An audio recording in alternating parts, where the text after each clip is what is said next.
everyone. Welcome to HR Works, brought to you by BLR. I'm your host, Steve Bruce. HR Works provides clear, relevant, actionable information on topics that matter to HR professionals.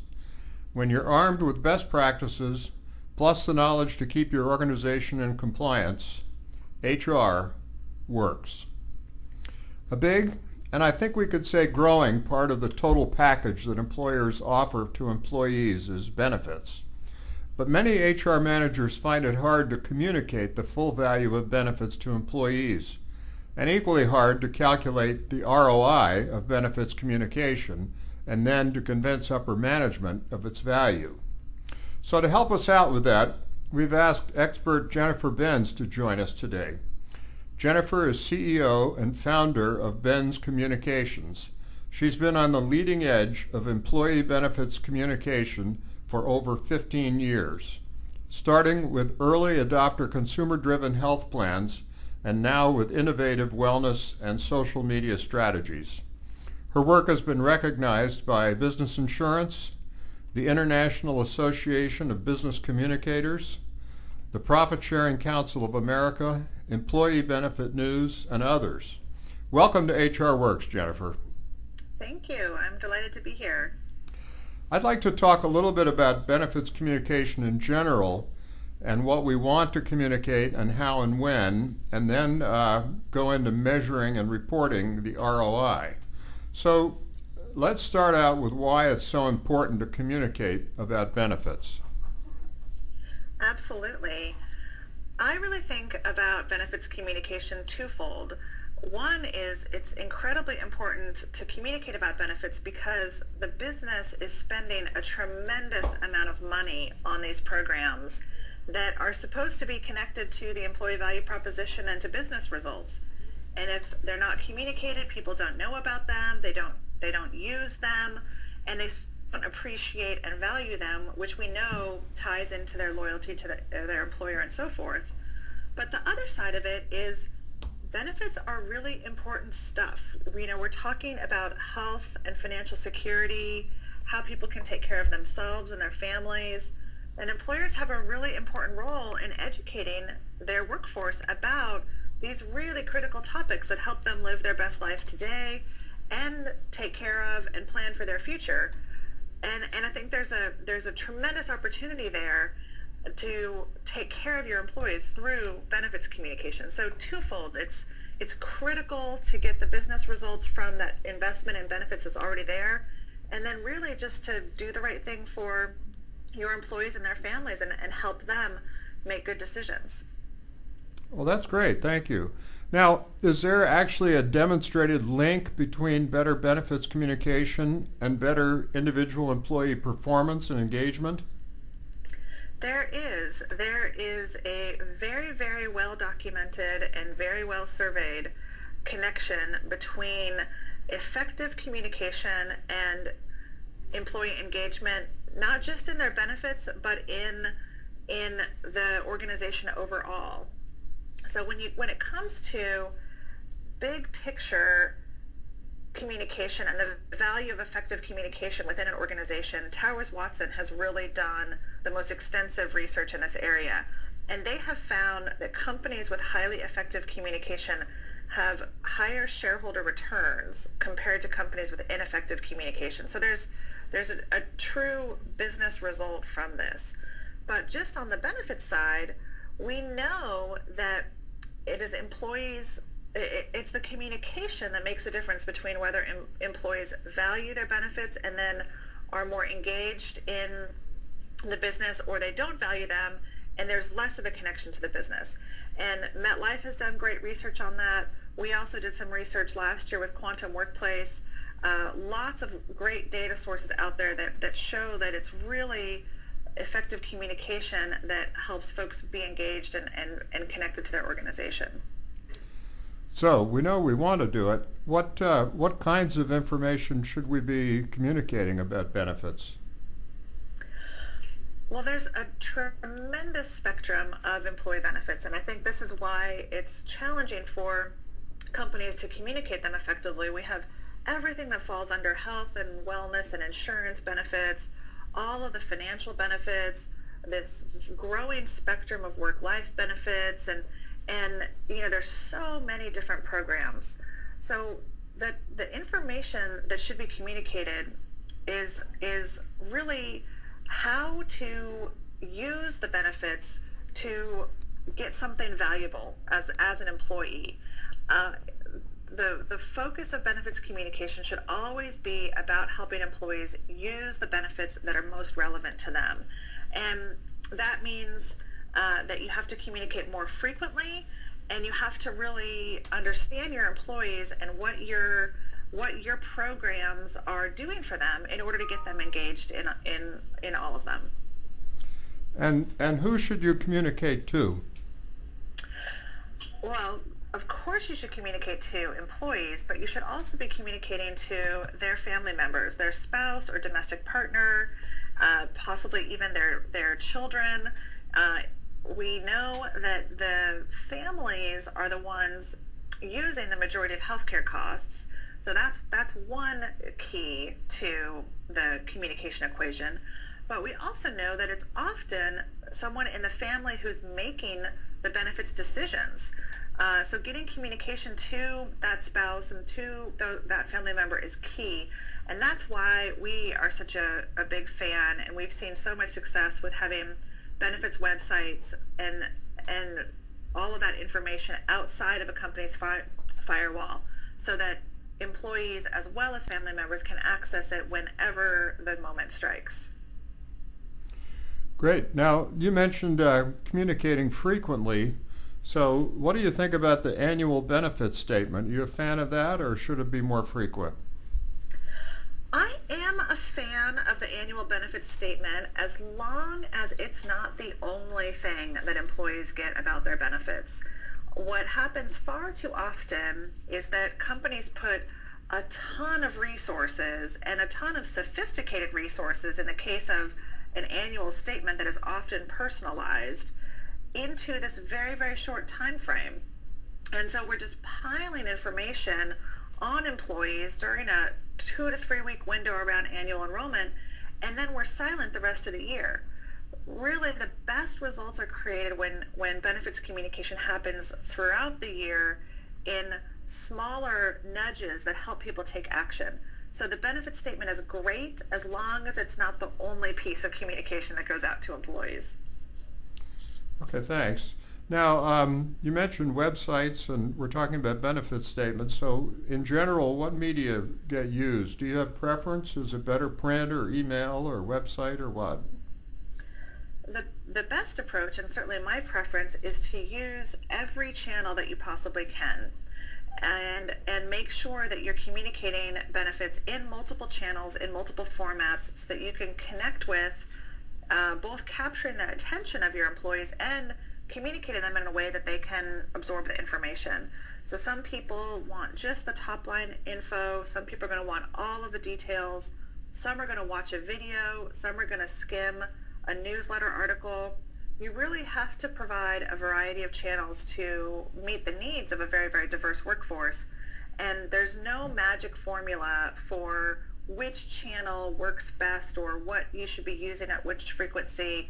It's really about having a good mix that reaches your employees, and then communicating frequently. Okay, thank you.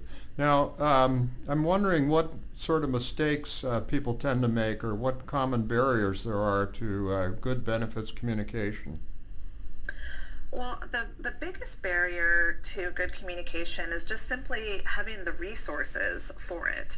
So benefits teams are stretched for time. They are doing more than ever before with smaller teams, and there's a tremendous amount of complexity to keep up with day to day.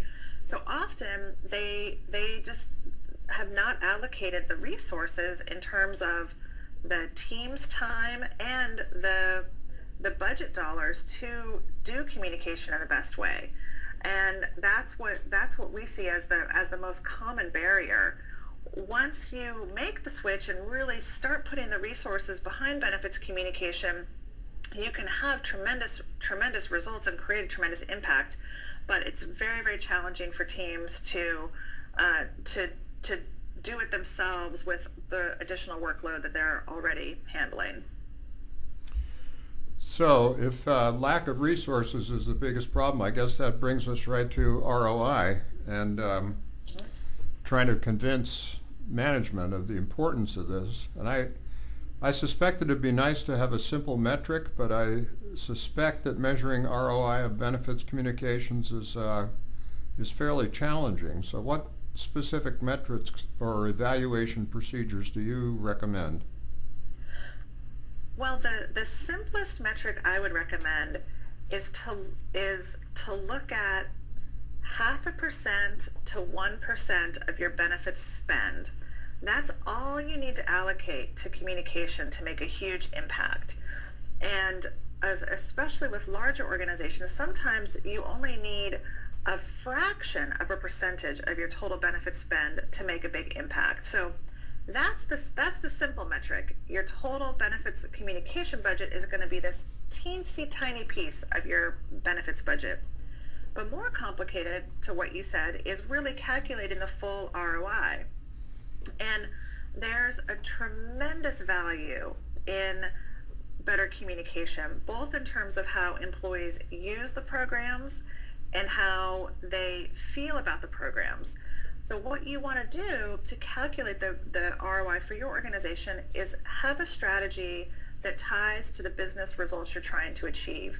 So if that business result is moving people into high deductible health plans, there should be a dollar associated with that, and you can see how communication will help you get there.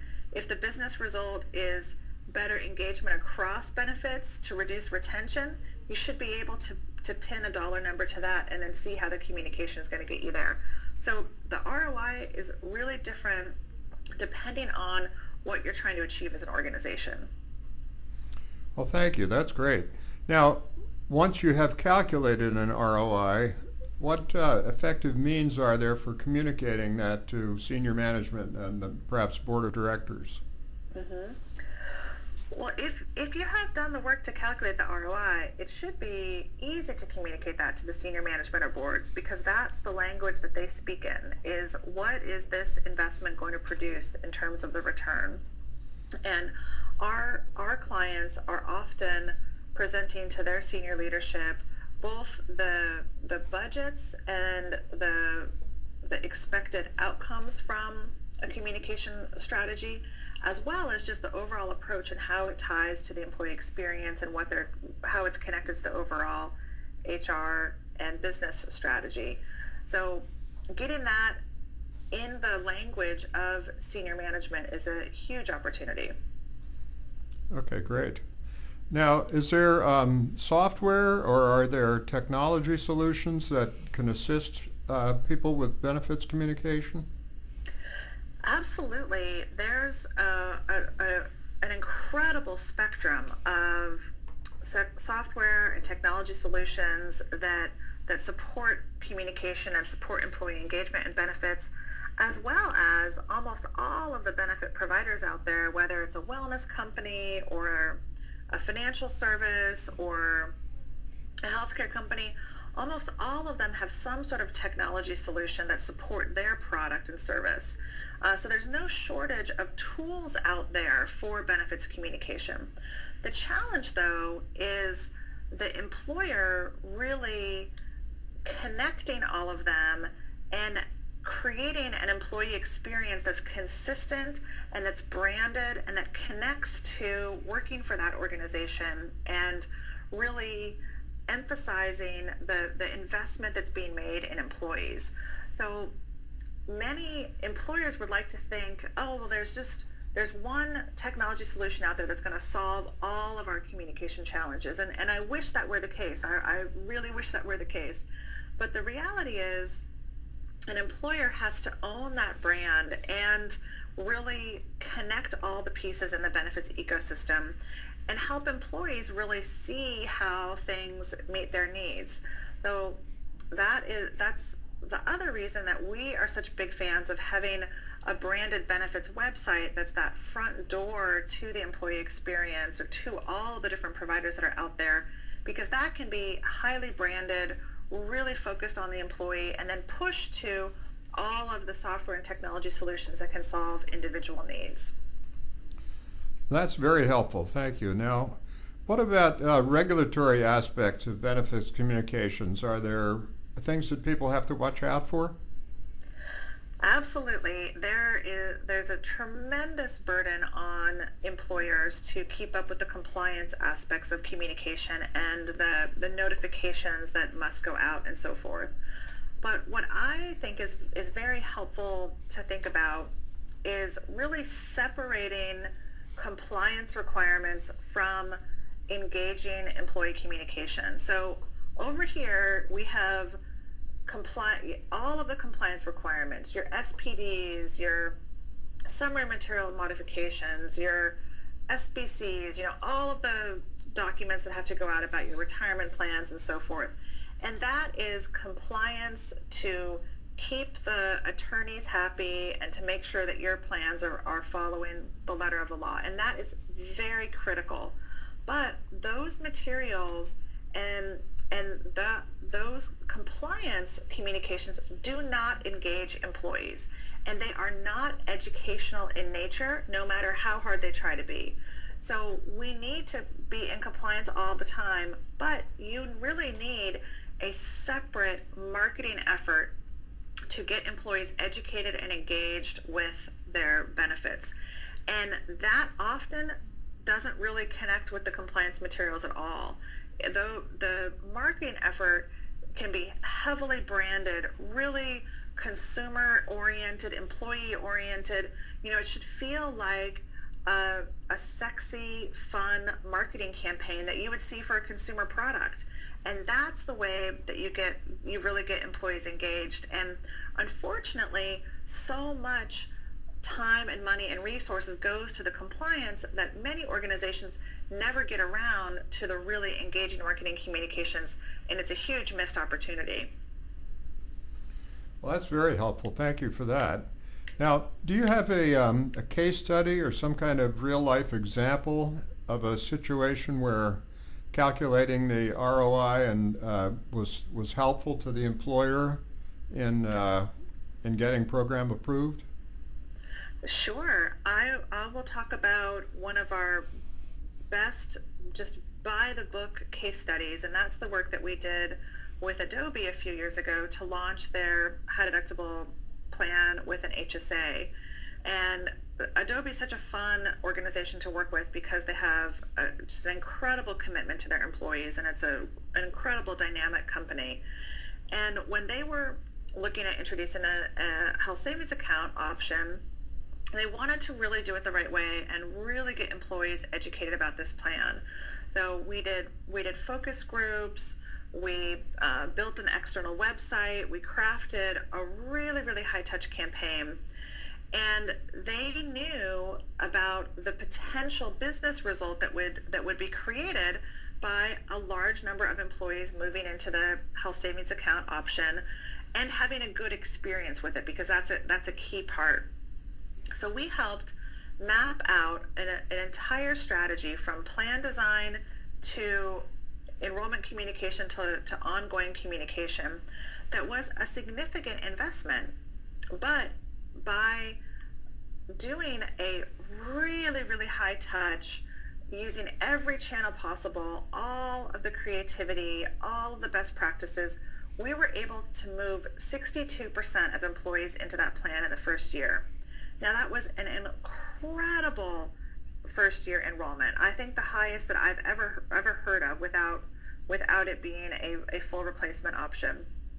And by moving that many employees into the plan, it was an incredible savings in terms of the value of having all those HSA contributions and the lower health plan costs to the company.